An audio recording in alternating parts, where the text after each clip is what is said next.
بسم اللہ الرحمن الرحیم۔ اللہ کے نام سے شروع جو بڑا مہربان نہایت رحم والا۔ بسم اللہ الرحمن الرحیم۔ نکاح کرنا سنت ہے، یہ جملہ ہم نے بہت دفعہ سنا ہوگا۔ آج یہ سنیں گے کہ کیا نکاح کرنا صرف سنت ہے؟ نکاح کرنا فرض یا واجب بھی ہے، مکروہ یا حرام بھی ہے، یا صرف سنت ہے؟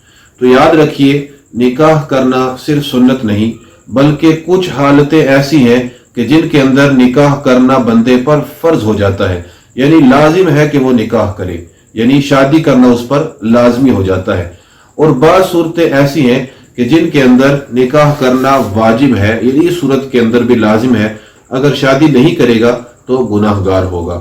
اور بعض صورتیں ایسی ہیں جن میں نکاح کرنا مکروہ ہے، اور کچھ صورتیں ایسی ہیں کہ جن کے اندر نکاح کرنا حرام بھی ہے۔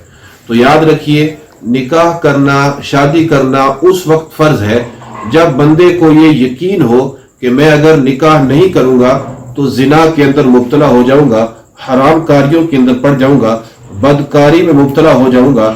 تو اس وقت بندے کو اگر یقین ہے تو اس صورت کے اندر نکاح کرنا فرض ہے۔ تو اگر نکاح فرض ہے اور اس صورت میں نکاح نہیں کر رہا تو اب یہ شخص گناہ گار بھی ہوگا۔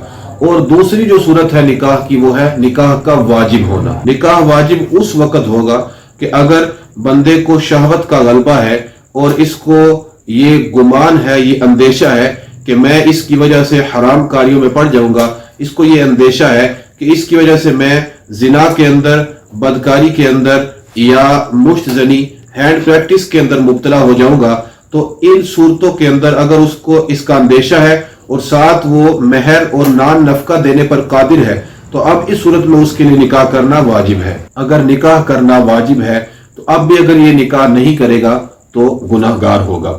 اور تیسری جو قسم ہے نکاح کی، وہ ہے مکروہ۔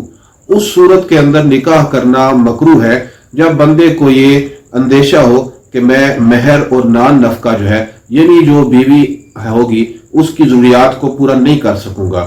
تو اگر اس کو یہ اندیشہ ہو تو اب نکاح کرنا اس صورت میں مکروہ ہے۔ اور چوتھی صورت ہے جس میں نکاح کرنا حرام ہے، یعنی بندے کو اگر یہ یقین ہو کہ میں جس سے نکاح کروں گا اس کو نہ مہر دے سکتا ہوں، نہ اس کا نان نفقہ پورا کر سکتا ہوں، یعنی اس کی ضروریات کا خیال نہیں رکھ سکتا، تو اس کو یہ یقین ہے تو اب اس صورت کے اندر نکاح کرنا اس کے لیے حرام ہے۔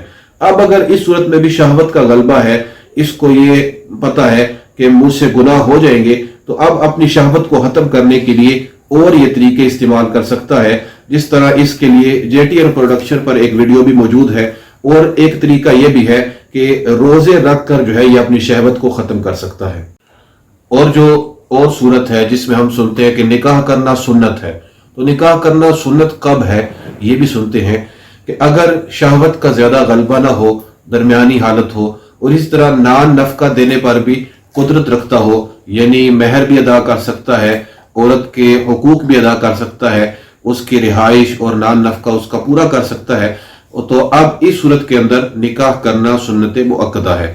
اور اگر جان بوجھ کر اس صورت میں بھی نکاح نہ کرنے پر اڑا رہے گا تو اب بھی جو ہے یہ ایسا کرنا مکروہ ہے، گناہ ہوگا۔ اور اگر نکاح کرنے کے اندر یہ نیت کر لے گا کہ اس سے جو ہے وہ میں حرام کاری سے بچوں گا، اولاد کے حصول کی نیت کر لے گا، نیک اولاد کے حصول کی نیت کرے گا، تو اس صورت کے اندر نکاح کرنا جو ہے اس کے لیے ثواب کا ذریعہ بن جائے گا۔ اور اگر صرف نکاح اس نیت سے کرے گا کہ میں لذت حاصل کروں گا، اپنی شہوت کو پورا کروں گا، اب اس نیت سے اگر نکاح کرتا ہے تو نکاح ہو جائے گا لیکن ثواب نہیں ملے گا۔ تو یہ نکاح کی اقسام بیان کی گئی۔ ہم میں سے ہر ایک کو چاہیے کہ وہ غور کر لے کہ کیا اس پر نکاح کرنا فرض واجب تو نہیں ہو چکا، تاکہ وہ گناہ سے بچ سکے، نکاح کرنے کے ذریعے سے گناہ سے اس کی بچت ہو جائے۔ اگر اس پر فرض یا واجب ہو چکا ہے یا اس کے لیے سنت موقدہ بھی ہے تو پھر بھی اس کو نکاح کر لینا چاہیے۔